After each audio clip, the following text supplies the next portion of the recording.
Well, I think we'll start now, and then we look for the other presenters.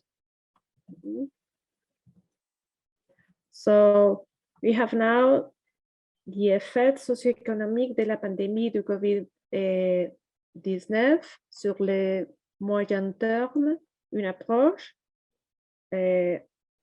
Odabalo Akitan et Mamadou Boukari. Is that correct? Yes. So the floor is yours, and you have 15 minutes. Ok, thank you. Et bonsoir tout le monde. C'est Canada Dabalo. Donc, je vais vous présenter notre étude sur les effets socio-économiques de la pandémie du COVID-19 au Togo. Une approche par les modalités 21. Ce travail a été réalisé par Akitan Abenbia, Mamadou Boukari et moi-même. La présentation tournera autour des points suivants: l'introduction, la méthodologie, les résultats et la conclusion. En introduction, on peut retenir que le monde entier traverse une crise sanitaire depuis décembre 2019 suite à la propagation de l'épidémie de coronavirus aux conséquences néfastes sur l'environnement socio-économique. Cette pandémie aurait affecté, selon l'OMS, plus de 79 millions de personnes en 2020 et a fait plus d'1,7 million de morts.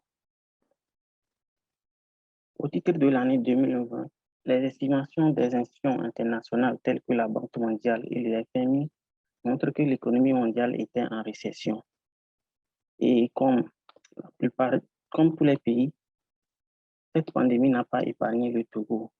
Et cette pandémie a atteint le Togo le 6 mars 2020.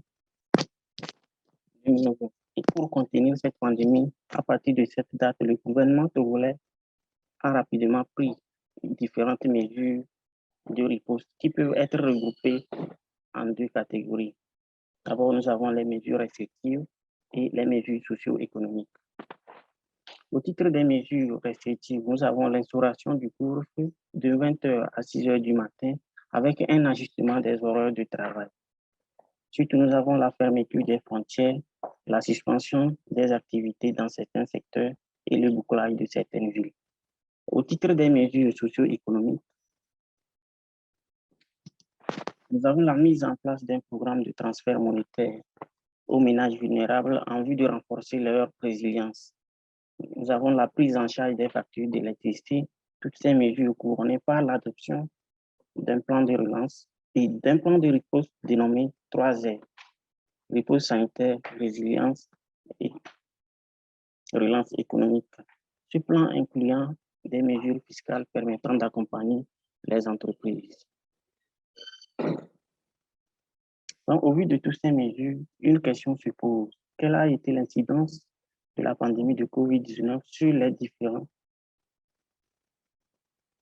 secteurs socio-économiques structurant la vie de la nation? L'objectif de notre étude est donc d'estimer les effets sectoriels de la crise sanitaire liée au COVID-19 sur le moyen terme au regard des différentes mesures mises en place. Donc, pour atteindre cet objectif, nous avons adopté une approche par modèle T21. On dit que le modèle T21, c'est un modèle qui intègre dans un cadre unique les sphères économiques, sociales et environnementales. Au niveau de la sphère économique, nous avons tous les aspects concernant la production et la génération du revenu. Au niveau de la sphère sociale, nous avons les aspects concernant la population et ses caractéristiques. Et au niveau de la sphère environnementale, nous avons les aspects concernant l'impact de l'activité humaine sur l'environnement, tel que le dégagement des gaz à effet de serre, l'érosion, l'appauvrissement des sols. Le choix de cette approche a été motivé par sa capacité à prendre en compte les boucles de rétroaction internes et puis les effets retards qui vont nous permettre ici de pouvoir estimer l'impact des différentes mesures à court et à moyen terme. Dans cette étude, nous avons mis l'accent sur les sphères économiques et sociales en mettant en exergue les comportements des différents agents économiques à travers les secteurs suivants. La production, ou bien le secteur productif qui est décomposé en agriculture, industrie et les services, et ce secteur est assuré par les sociétés non financières. Ensuite, nous avons le secteur des administrations publiques qui est principalement caractérisé par la collecte des impôts et les dépenses publiques. Ici, les dépenses publiques sont décomposées en dépenses en biens et services, c'est-à-dire les dépenses de consommation et les dépenses en capital dans les trois secteurs productifs et dans les infrastructures. Nous avons également les transferts et la charge financière de la dette. L'autre secteur retenu est le secteur des ménages, qui est caractérisé par la consommation, l'épargne privée et le paiement des impôts. Dans ce modèle, il est supposé qu'après la production, les sociétés paient aux ménages et c'est aux ménages de payer les impôts. Ainsi, s'il y a un changement au niveau des systèmes de taxation ou bien d'imposition, ça va impacter directement sur le revenu disponible brut des ménages. Les autres secteurs sur lesquels on a mis l'accent sont le secteur de l'emploi, le secteur financier et le secteur extérieur. Une fois la modélisation assurée, nous sommes passés aux différentes simulations. Au niveau des simulations, nous avons considéré 3 scénarios. Un scénario 0 qui est le scénario de base, qui constitue le scénario sans avènement du COVID-19.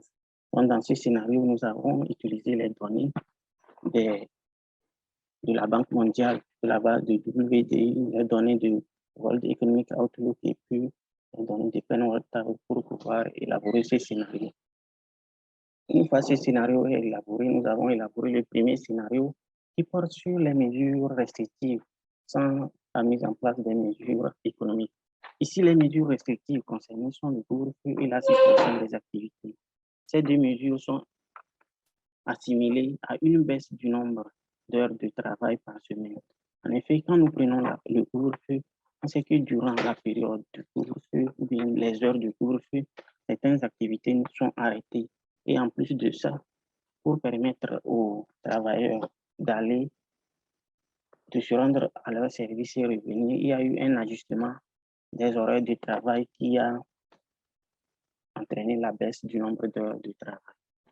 Et quand nous prenons la suspension de certaines activités, il est supposé que ces activités ont été réalisées durant toute l'année, mais seulement c'est le nombre d'heures par semaine qui a diminué. Ainsi, on prend la durée de suspension de l'activité, qu'on pondère avec le poids de l'activité dans le secteur pour pouvoir trouver la baisse du nombre d'heures dans le secteur en question, puisque ici, on raisonne en termes de secteur. Donc, l'impact de ces mesures se passe par le mécanisme suivant. On voit que les mesures restrictives entraînent une baisse de la productivité totale des facteurs, puisque comme nous avons une baisse du nombre d'heures de travail, les facteurs de production ne seront plus utilisés à leur plein potentiel, ce qui entraîne une baisse de la production. Et la baisse de la production entraîne la baisse du rendement de capital, la baisse du retour sur l'investissement qui va entraîner la baisse de l'investissement privé, puisque les entreprises sentant qu'il y aura une baisse du retour sur l'investissement, vont reporter leurs dépenses en capital. Donc, cela va entraîner également la baisse du stock de capital et le nombre d'emplois créés. Ces mesures entraînent également la baisse du PIB réel et celle des recettes qui va entraîner l'augmentation du besoin de financement, chose égale par ailleurs, et l'augmentation de la dette publique. Au niveau du deuxième scénario, nous avons pris les deux types de mesures, à savoir les mesures restrictives et puis les mesures économiques. Au niveau des mesures économiques, on a la hausse des dépenses des investissements, la hausse des transferts des subventions et les mesures fiscales d'accompagnement aux entreprises. Ces trois mesures ont pour impact direct l'augmentation des dépenses publiques. Et lorsqu'on a une hausse des dépenses publiques, ça augmente directement le besoin de financement qui entraîne une hausse de la dette publique et une hausse de l'intérêt sur la dette qui va entraîner à court et à moyen terme une hausse des dépenses publiques. la hausse des dépenses publiques entraîne également la hausse du PIB qui va entraîner une hausse des recettes publiques. Maintenant, il s'agit de savoir si la hausse des recettes publiques va compenser celle des dépenses publiques. Comme résultat de nos simulations, on a au niveau des deux scénarios une augmentation de la dette publique. Et dans le second scénario, on voit que la dette publique augmente par rapport au scénario de base de 184 milliards contre 60 milliards dans le premier scénario. Et cette hausse sera maintenue sur les 3 années à venir. Au niveau de l'emploi, on a la perte du nombre d'emplois créés. Et dans le second scénario, cette perte est de 0,8% contre 0,2% en 2020. Et en termes de croissance économique, on a également une perte de points de pourcentage de croissance. Dans le second scénario, et cette perte est de 3,2 contre 4,3 dans le premier scénario. Ainsi, nous voyons que la mise en place des mesures socio-économiques aurait permis de gagner 1,1 point de pourcentage de croissance et ces mesures ont également permis de sauver 1,2% d'emplois en 2020 et 1,1% en 2023. Par contre, ces mesures ont entraîné une hausse de la dette publique de 220 milliards par rapport au scénario de base en 2020 et de 255 milliards en 2023. En conclusion, on peut retenir que les mesures restrictives ont fortement impacté l'économie togolaise. Toutefois, la politique budgétaire expansionniste du gouvernement a permis d'atténuer ces mesures et ces effets négatifs avec un gain de points de pourcentage.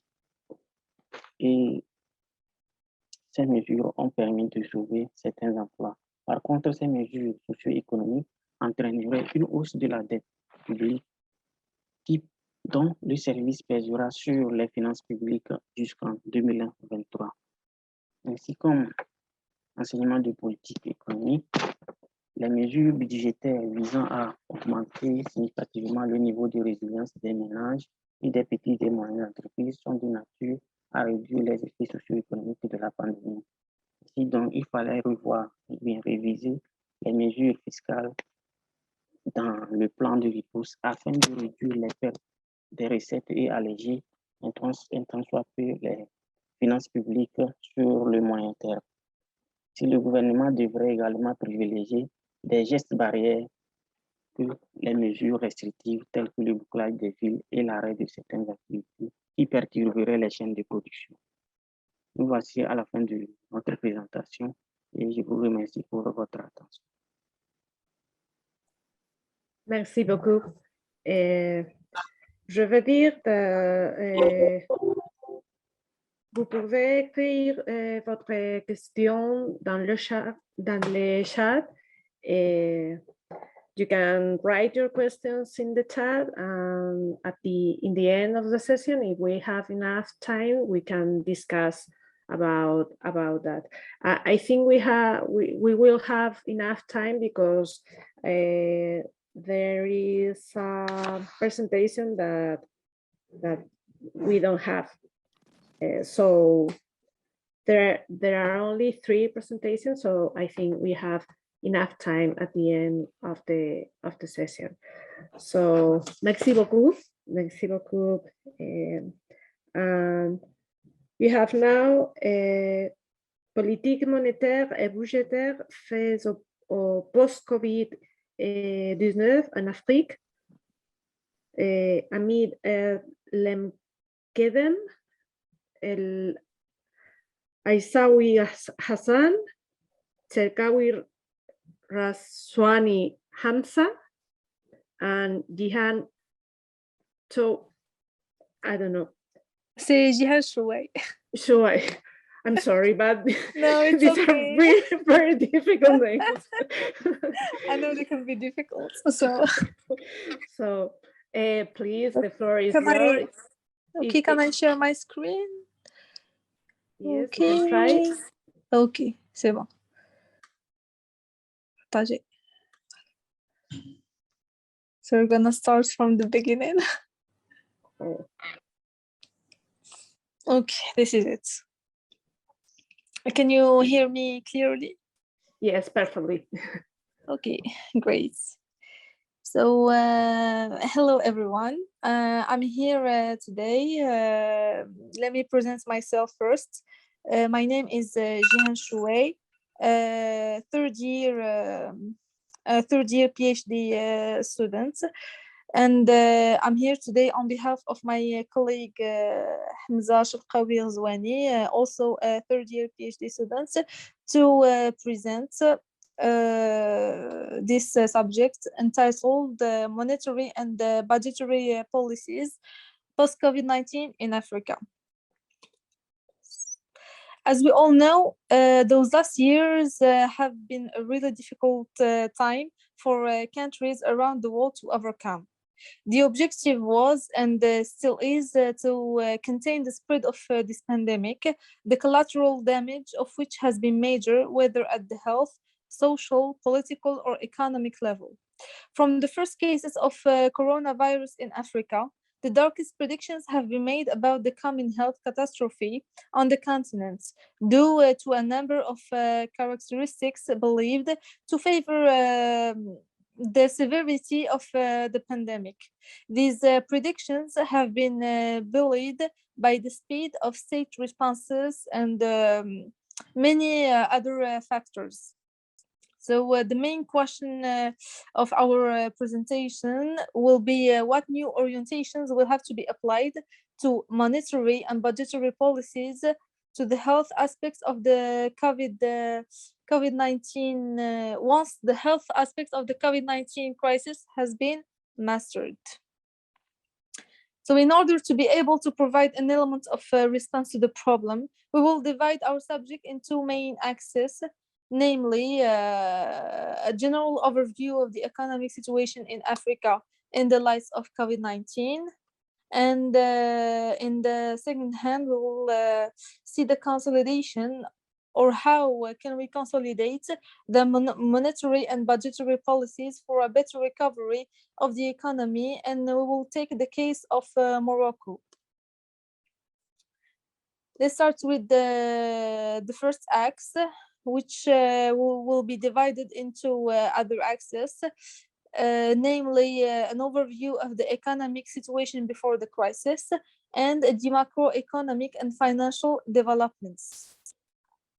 So in general, the fortunes of African economies have always been in an increasing trend dependent on the world economy.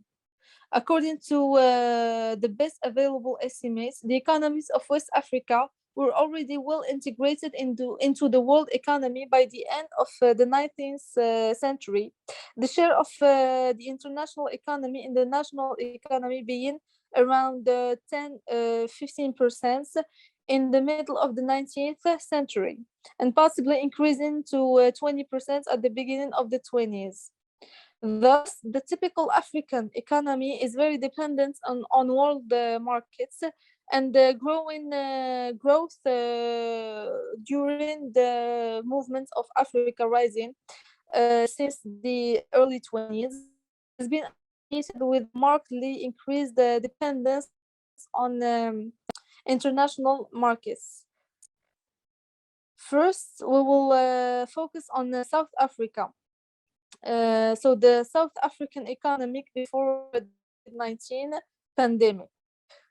As we can see, a growth of 0.2% of the real gross domestic products has been noticed.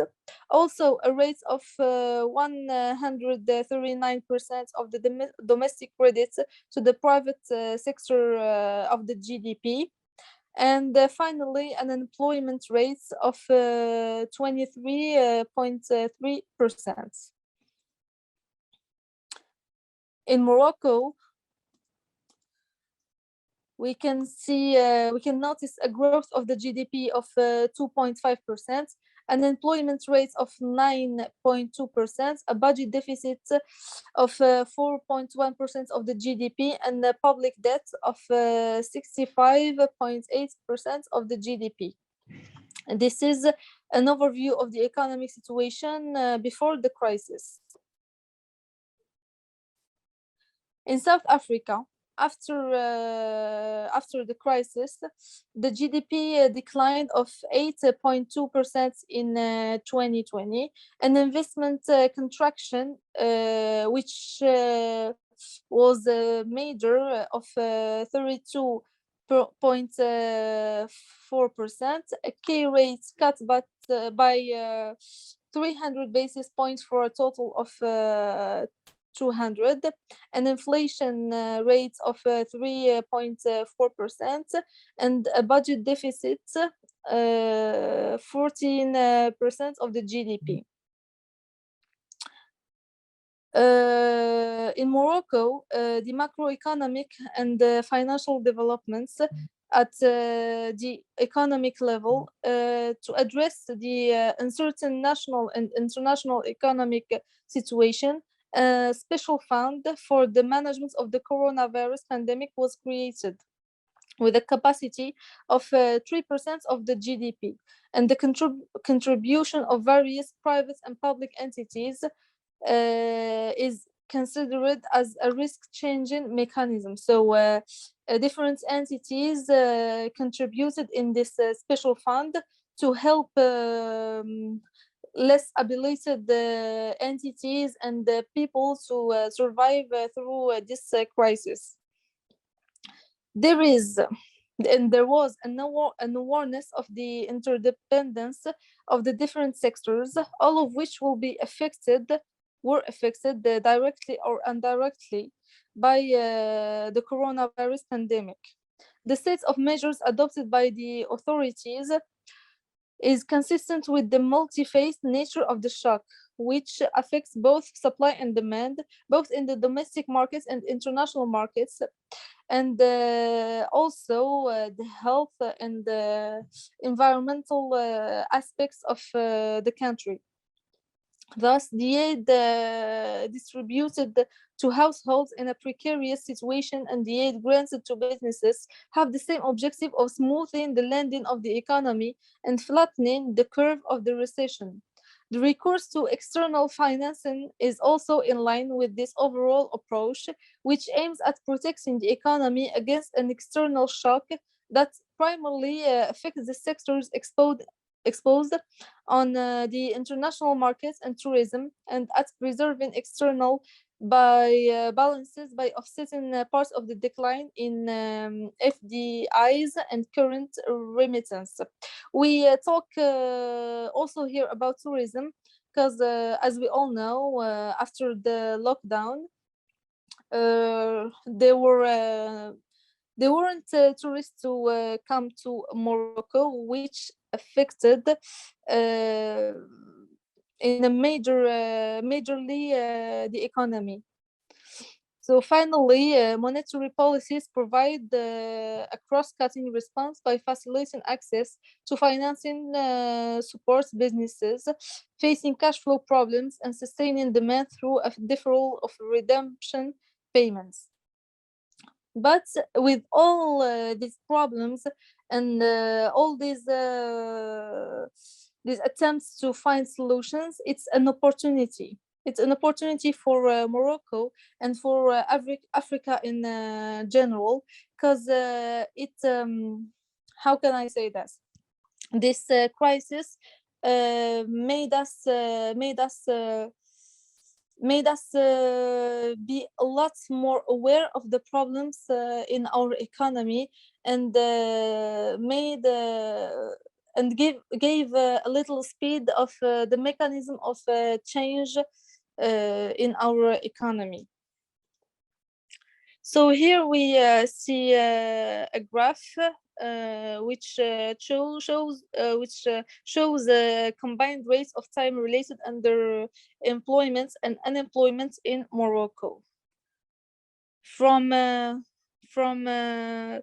2005 to 2019. So we move to the second part of our presentation.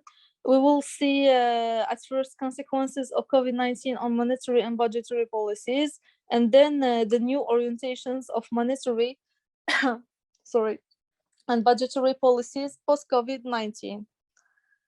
So as we can see in the graph, the high levels of debts hamper the policy response, especially in emerging countries as well as low-income countries, because of course debt was one of the solutions to this crisis.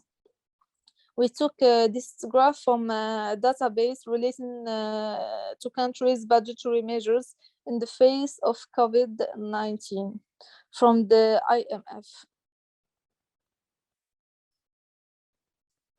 So by responding to the health crisis with strict containment measures within the framework of the state of emergency, the authorities made a strong and sensible choice as the pandemic took disproportionate proportions across the world.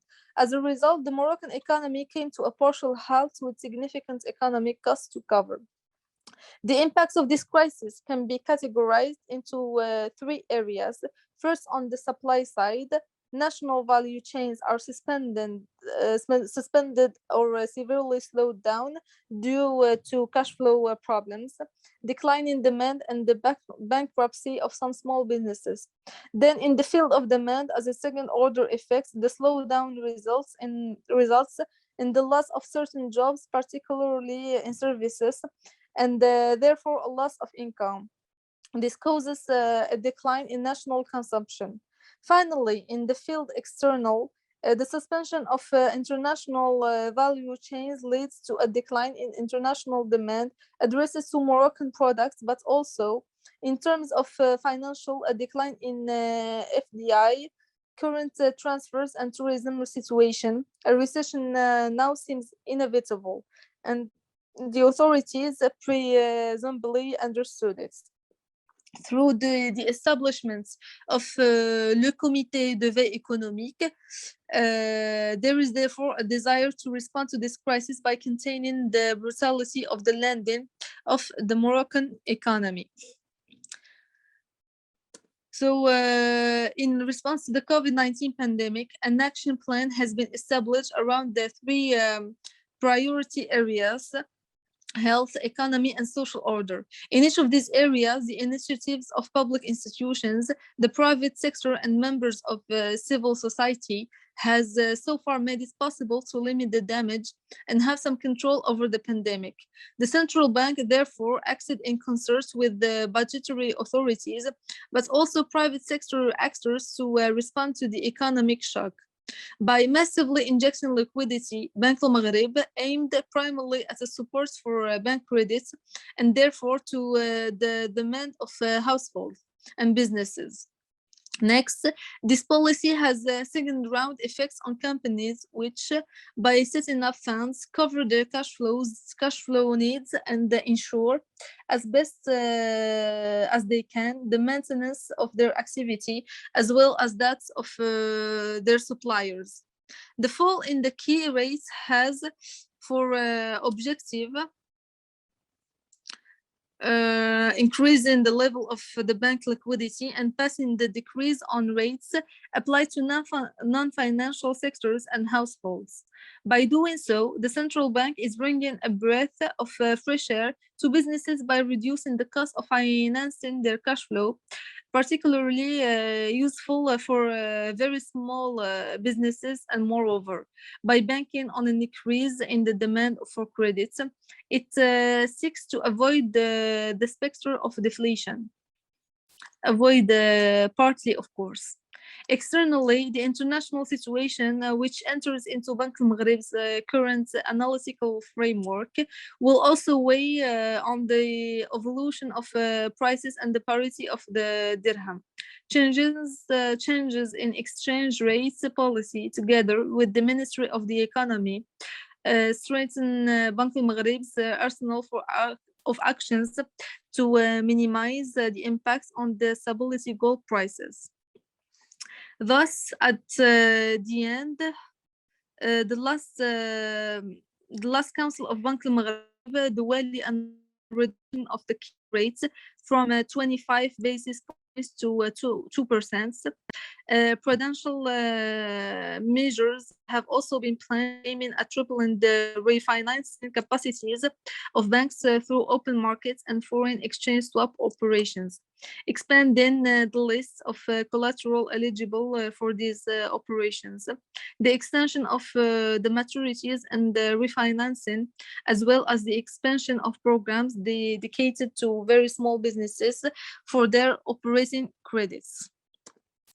So the urgent economic measures were taken with a clear objective of authorities to respond to the social distress posed by the progression of the pandemic. Indeed, job loss and business bankruptcies create precariousness and worsen the situation of the most disadvantaged. In this social response, the state has deployed all its arsenal in order to properly identify the people concerned and targeted it, they target its aid in a concern of the effectiveness of the remedy administered.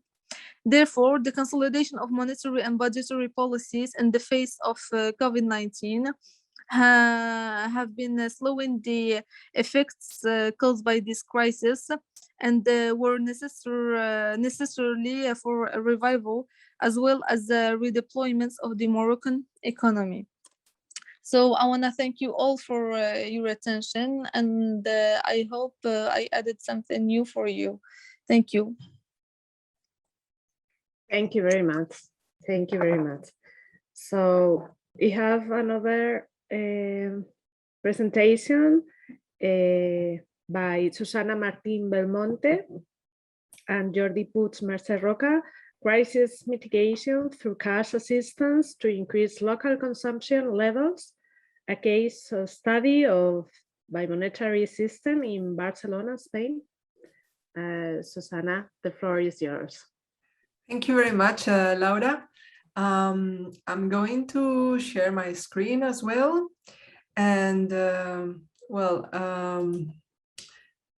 I also want to say that by mistake, my co-authors were never intended to be presenting in this conference. So I don't know why they were like presenters like formally, because they were not really going to come, but it doesn't matter. I'm going to share my screen now, and I will do the presentation. Just a minute.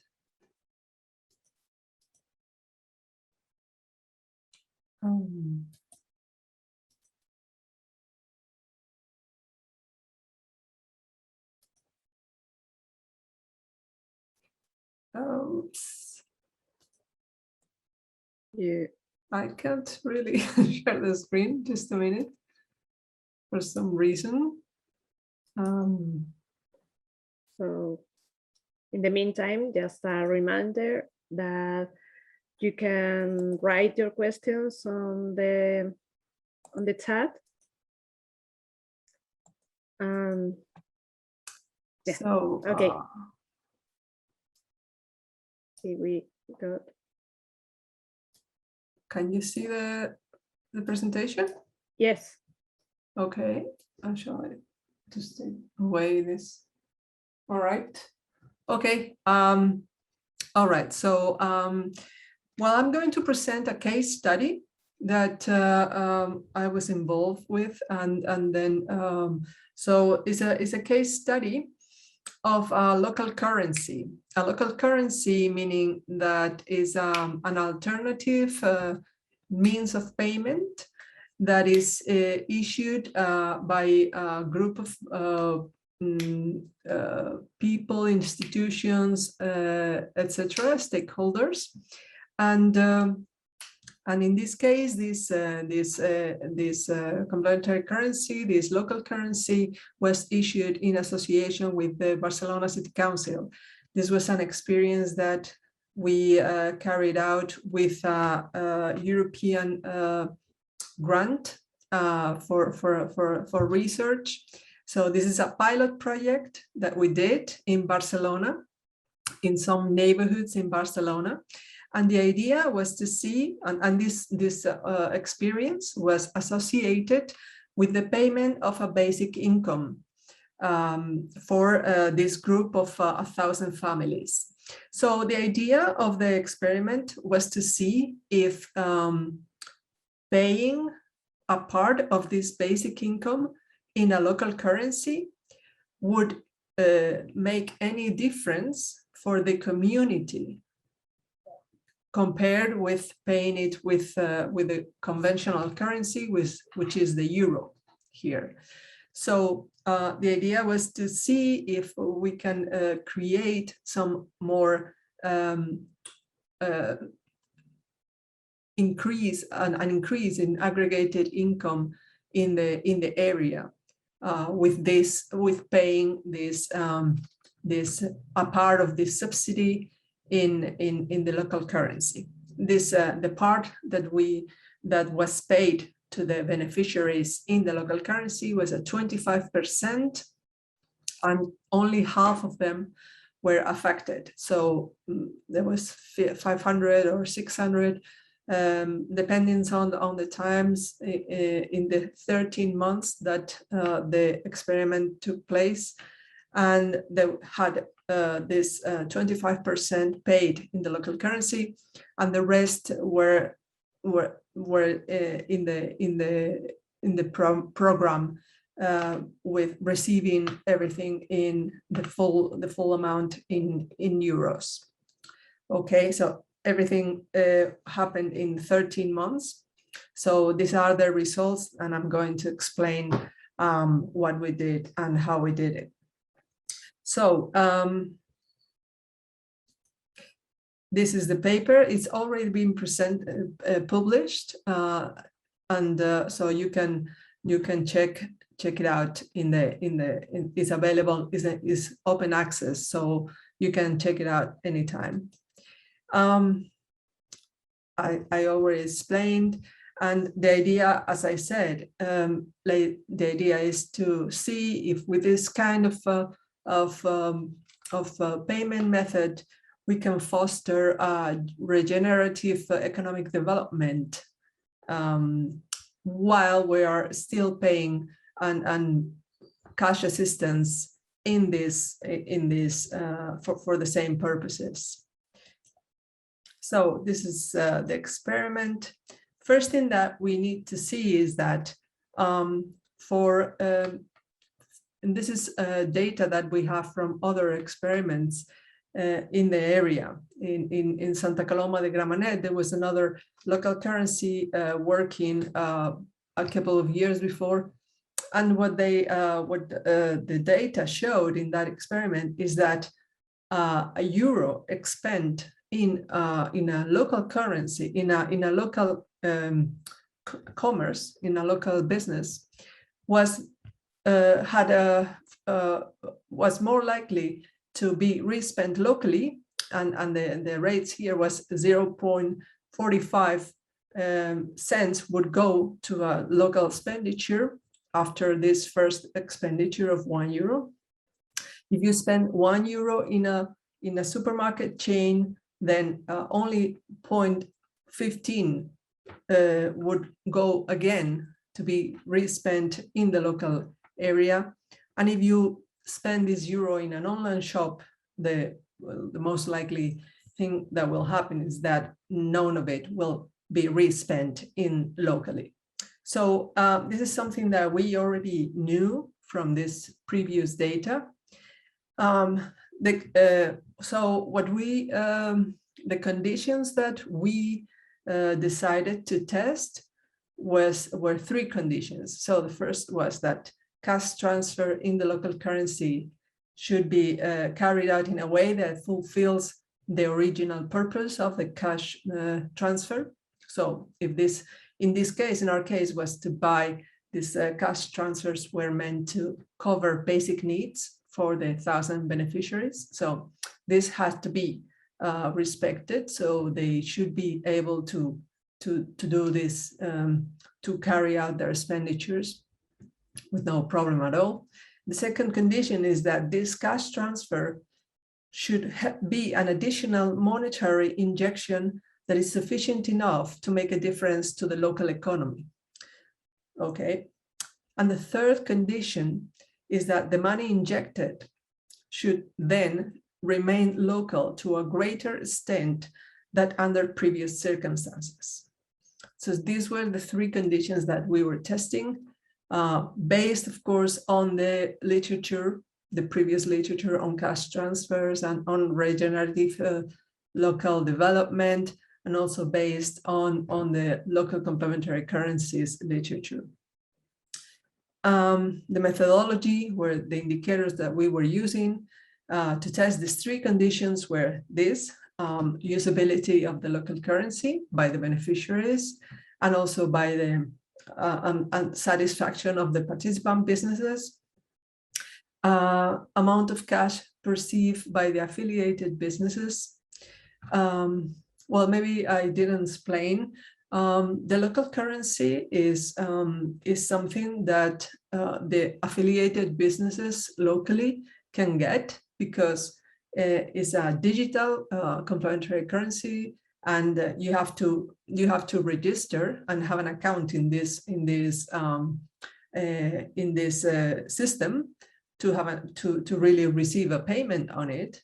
So they only had to register. There were no limits to anybody who wanted to join. So, but of course, only local businesses were interested. Big supermarket chains were not interested. Online businesses didn't even know about us. So this is something that happened mainly with local business participating in it. Okay, so they could get the payment in the local currency, and then the businesses, once they sold their goods and services by taking local currency in payment, they could either spend it in the local businesses as well, or they could change back to the euro. So they would just get the local currency transferred into their bank accounts. And then it won't be a local currency anymore, it will be euros. Okay, so sorry, I was come back to the indicators. The amount of cash perceived by the affiliated business was one of the indicators, of course. The local multiplier effect of the payments in the local currency. The REC is the name of the currency, is real economy currency. That's the acronym it represents in English. Then the recirculation rate, which is how much of the income perceived in the local currency is re-spent in the local economy, and velocity of circulation of the local currency, of the REC. The data that we were using was transactions of the local currency. It was a digital currency, and this allowed us to have full information, perfect information of transactions in REC, in the local currency.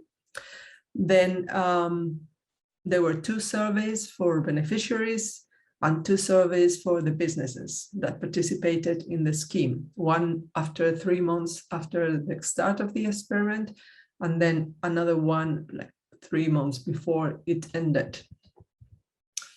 Well, the results, as you can see in the screen, were positive in the sense that condition 1 was fulfilled.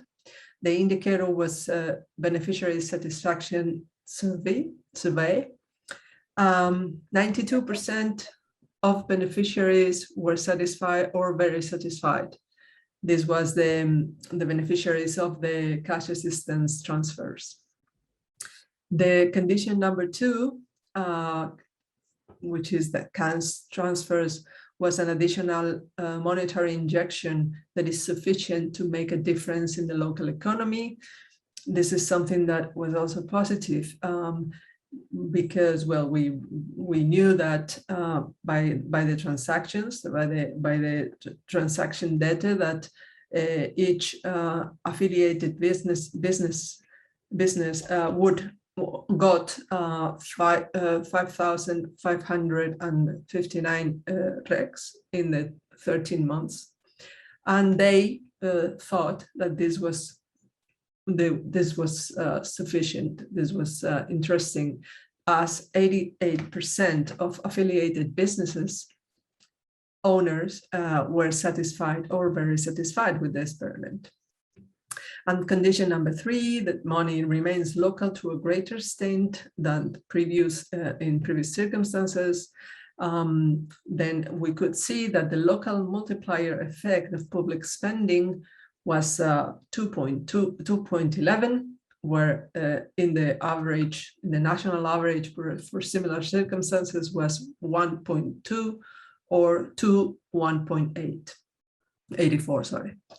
We also saw the rec circulation rate was increasing, so it started low and then it went upwards with an average of 24% of local expenditure. And the rec velocity was 5.8 on average, which was quite stable, actually. Which was much more than, of course, the M3 income velocity of the euro and the 1.45 income velocity of the US at the time, 2018. The local businesses were quite happy on the project. The digital payment was used with an app, payment app, with using QR codes as identification, and then also well, there's something else, which is that the rec system was participating in a consortium.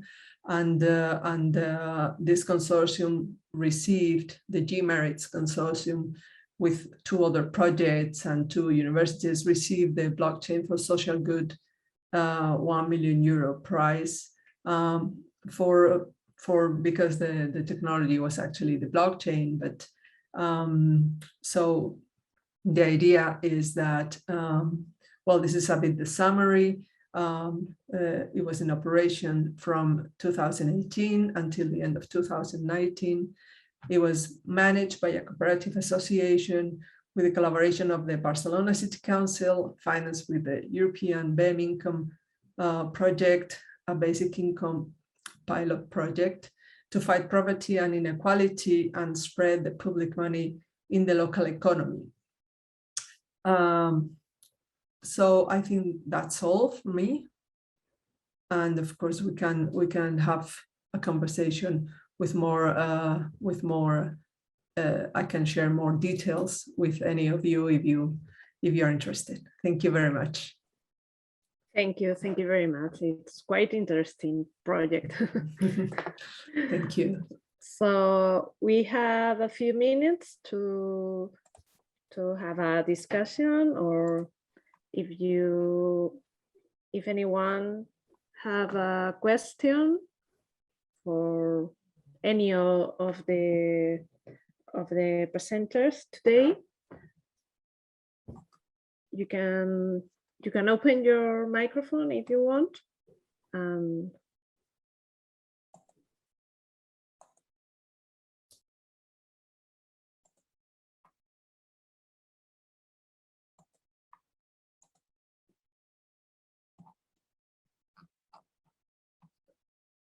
Well, if there is no questions, we have right now in a few minutes the session de clôture, the remarque de clôture with Professor Cristian Mavi Lucasa and Professor Luis Collado from AMENET. If there is no questions, nobody has a question.